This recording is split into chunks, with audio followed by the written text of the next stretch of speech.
There was a time when your voice was clear, when your laughter rang out, when your body moved without hesitation. A time when you were free.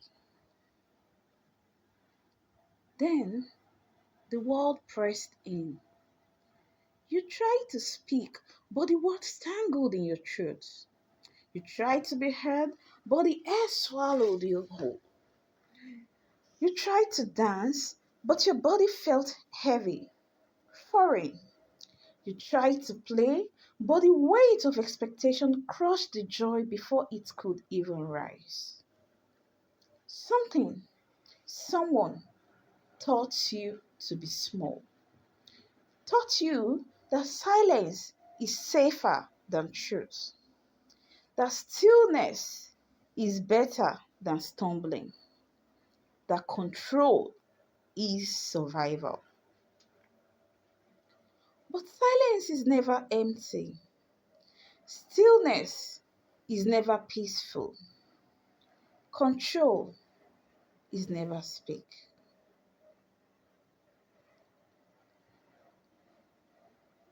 You were not born quiet. Once, your voice was effortless. It filled spaces without hesitation. But somewhere along the way, you learned that words could wound, that they could be used against you, that speaking could make you a target. Maybe it was a sharp look, a heavy pulse, an accusation wrapped in kindness. Maybe it was punishment disguised as love. Maybe it was the slow, creeping realization that your words did not matter. So you swallowed them, beat them back before they could escape. You built a fortress around your tongue and called it wisdom. But walls do not just keep things out, they keep things in. Why you aren't heard. The burden of being ignored. You speak, but the world does not listen. Your words drift past, unheard, dismissed, overwritten by louder voices, by more acceptable truths. Maybe they pretend not to hear. Maybe they twist what you say until even you start to doubt yourself. The frustration builds like a stream trapped beneath the skin. The ache of knowing that what you say is real, but the world insists otherwise. There is no pain like speaking your truth into a void. Why you're silenced? The fear of your power. There's a difference between not being heard and being silenced. Silence is not an accident, it is a weapon, a lesson pressed into your skin until it becomes instinct. Be quiet, be agreeable, do not disrupt, do not demand. Because some truths are too dangerous, some voices too powerful. And there are those who know that if you ever spoke freely, if you ever dared to say what you truly see, they would have to answer for it.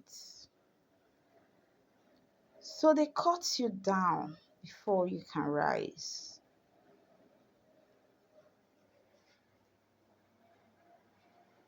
Why you can't dance? The loss of flow. Dancing is trust. It is movement without permission, without thoughts. To dance is to say, I am here, I belong. But somewhere along the way, movement became a risk, a wrong step, a miscalculation, a loss of control. Better to stay still, you thought. Better to be careful, you accepted. So you watch yourself instead of being yourself. You hold yourself in, measured and precise, yet so fake. My dear, precision is not joy. Restraints in this context is not freedom.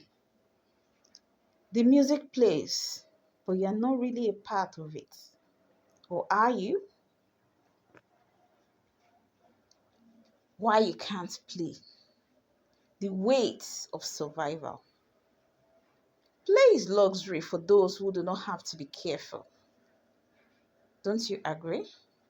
To play is to risk looking foolish. To play is to try and fail and try again. To play is to believe that joy is reason enough. But you were taught that joy must be earned, that there is always something more important, that there is no time for foolishness when the world demands so much. So you stop playing. You work, you survive, you endure until you break down. And then one day, you realize you no longer remember what it felt like to be light. So, how do you break free? How do you reclaim your joy, your voice, your movements? If you have ever been silent for too long, the first words will feel like a fight.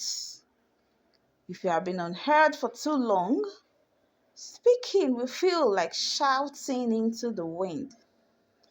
If you have been controlled for too long, movement will feel reckless and play will feel like a mistake. Do it anyway.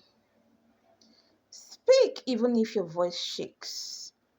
Move even if you stumble. Play even if the weight of the world says you shouldn't.